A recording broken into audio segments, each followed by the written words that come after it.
warahmatullahi wabarakatuh. Perkenalkan, nama saya Arsyinur Islami. Sekarang saya akan membuat video pelayanan medis dasar terkait bencana non-alam untuk melengkapi tugas dari dosen.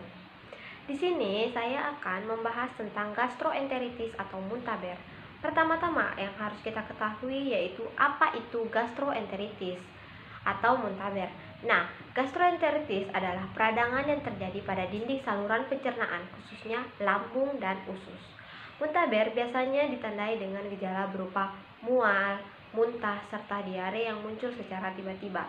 Terkadang disertai dengan demam. Muntaber termasuk penyakit yang sangat umum di seluruh dunia. Diperkirakan terjadi sekitar 3-5 juta kasus di dunia setiap tahunnya. Tahukah kalian, muntaber dapat menyebabkan kematian pada penderitanya, sehingga muntaber ini tidak bisa dipandang remeh. Maka dari itu, perlu dilakukan pencegahan yang efektif. Sebelum kita membahas mengenai cara pencegahannya, kita bahas dulu seperti apa gejala muntaber. Nah, gejala muntaber yang utama adalah diare. Ketika usus besar mengalami peradangan organ, ini tidak mampu menyerap kelebihan air sehingga terjadi diare. Di samping itu, ada gejala lain dari muntaber, yaitu sakit perut, mual, muntah, demam, keluar keringat berlebihan, keringat dingin, tidak mampu menahan BAB, penurunan berat badan yang menjadi tanda dehidrasi jika terjadi pada anak, mengalami kesulitan makan. Nah, karena penderita muntaber mengalami diare berat dan muntah hingga berkali-kali dalam sehari, sehingga kondisi dehidrasi bisa terjadi dengan cepat. Apabila terkena muntaber, waspadalah gejala dehidrasi seperti merasa sangat haus, urin berwarna gelap, dan volumenya sedikit. Kulit dan mulut kering, pipi dan mata terlihat cekung. Apabila terjadi pada anak, popoknya akan tetap kering selama lebih dari 4 jam, serta ubun-ubunnya cekung. Lalu, mengapa muntaber bisa terjadi? Muntaber bisa disebabkan oleh infeksi virus atau bakteri, ataupun parasit lainnya. Di negara maju, wabah muntaber biasanya disebabkan oleh virus yang mudah sekali menular, seperti norovirus dan rotavirus. Sedangkan di negara-negara miskin dan berkembang, penyakit muntaber ini biasanya mewabah lewat air ataupun makanan yang sudah terkontaminasi oleh kuman.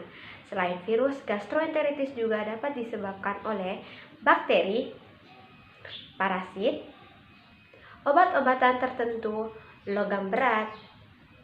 Di samping air atau makanan yang sudah tercemar, beberapa jalur penularan muntaber bisa meliputi kontak dengan orang yang menderita muntaber, kurang menjaga kebersihan, peralatan makanan yang digunakan kotor atau terkontaminasi kuman.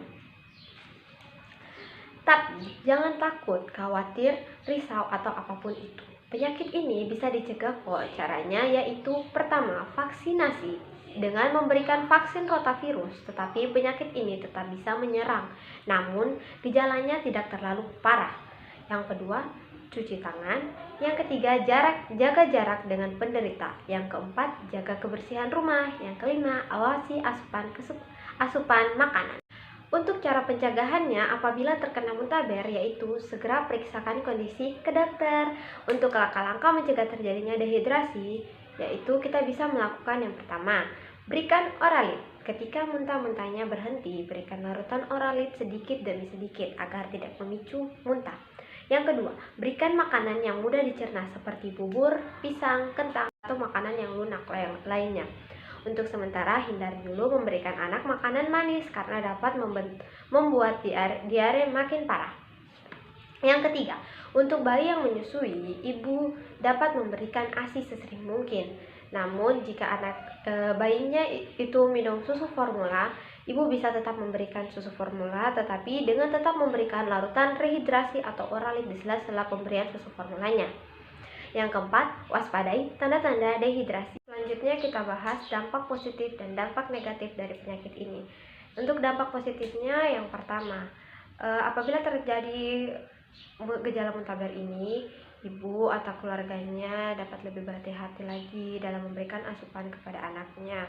Yang kedua, ibu dapat lebih memperhatikan kebersihan lingkungan serta alat makan yang digunakan anak atau ataupun keluarga.